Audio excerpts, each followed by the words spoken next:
ನಾಡಹಬ್ಬ ದಸರಾ 2024 ಅಂಗವಾಗಿ ಸೊ ಎಲ್ಲ ತಾಲೀಮ್ಗಳು ನಡೀತಾ ಇದಾವೆ. ಆ ತಾಲೀಮಲ್ಲಿ ಯಾವುದನ್ನ ಒಂದು ಪ್ರತಿಯೊಂದು ಆನೆಗೂ ಒಂದೊಂದು ಜವಾಬ್ದಾರಿಯನ್ನು ಕೊಡಬೇಕಾಗತ್ತೆ. ಆ ಜವಾಬ್ದಾರಿಯನ್ನು ನೀಡುವ ಹಂತ ಈಗ ಸ್ಟಾರ್ಟ್ ಆಗಿದೆ. ಆಲ್ಮೋಸ್ಟ್ ಈಗ ನಾವು ಒಂದು 20 ಡೇಸ್ ಇದು ತಾಲೀಮೆಲ್ಲ ಆಗಿದೆ.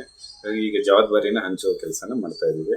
ಈಗ ಮೊದಲೇದಾಗಿ ಪಟ್ಟದ ಆನೆಗಳು ಏನು ಪೂಜೆಗೆ ಯಾವುದು ಮಹಾರಾಜರಿಗೆ ಪೂಜೆಗೆ ಯಾವ್ದು ಹೋಗಬೇಕು ಅಂತ ಹೇಳ್ಬಿಟ್ಟು ಮಹಾರಾಣಿಯವರು ಇವತ್ತು ಎಲ್ಲ ಆನೆಗಳನ್ನ ನಮ್ಮ ಆನೆ ಮಾವತರು ಮತ್ತು ಕಾವಡಿಗೂ ನಮ್ಮ ಟೀಮ್ ತಗೊಂಡು ಹೋಗಿತ್ತು. ಸೊ ಹೋದಾಗ ಮಹಾರಾಣಿಯವರು 2 ಆನೆಗಳನ್ನು ಅದರಲ್ಲಿ ಔಟ್ ಆಫ್ ಏನು ಕರ್ಕೊಂಡು ಹೋಗಿತ್ತು ಅದರಲ್ಲಿ 2 ಆನೆಗಳನ್ನ ಸೆಲೆಕ್ಟ್ ಮಾಡ್ತಾರೆ. ಒಂದು ಅವರಲ್ಲಿ ಪೂಜೆ ಮಾಡೋಕ್ಕೆ ಮತ್ತು ಒಂದು ಮುಂದೆ ಇದನ್ನು ಅವರು ಲಾಂಛನವನ್ನು ತಗೊಂಡು ಹೋಗುತ್ತೆ. ಅದರಲ್ಲಿ ಈಗ ಮಹಾರಾಣಿಯವರು ಕಂಜನ್ನು ಮತ್ತು ಇದನ್ನು ಭೀಮನ ಶಾರ್ಟ್ ಲಿಸ್ಟ್ ಮಾಡಿದ್ದಾರೆ. ಸೊ ಮೋಸ್ಟ್ಲಿ ಅದ್ರ ನಂತರದ ರಿಸರ್ವ್ಡಲ್ಲಿ ಕೂಡ ಇದೆ ಯಾವುದು ನಮ್ಮ ಸುಗ್ರೀವ ಮತ್ತು ಏಕಲವ್ಯ.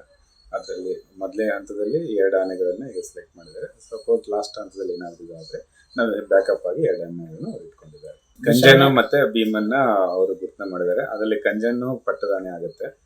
ನಿಶಾನೆ ಆನೆ ಬಂದು ಇದು ಭೀಮ ಆಗುತ್ತೆ. ಅದು ಅಲ್ಲಿ ಅರಮನೆಯಲ್ಲಿ ನಮ್ಮ ಮತ್ತೆ ನಿಶಾನೆ ಬೇರೆ.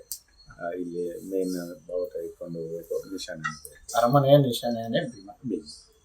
ಸರ್ ಯಾವ ರೀತಿ ಇದೆ ಸರ್ ಇವಾಗ ಕಂಜನ್ನು ಮತ್ತು ಕಂಜನ್ನು ಭೀಮ ಎಲ್ಲ ಚೆನ್ನಾಗಿರುವಂಥ ಆನೆಗಳು. ಇಲ್ಲಿ ಬಂದಿರುವ ಎಲ್ಲ ಆನೆಗಳು ಕೂಡ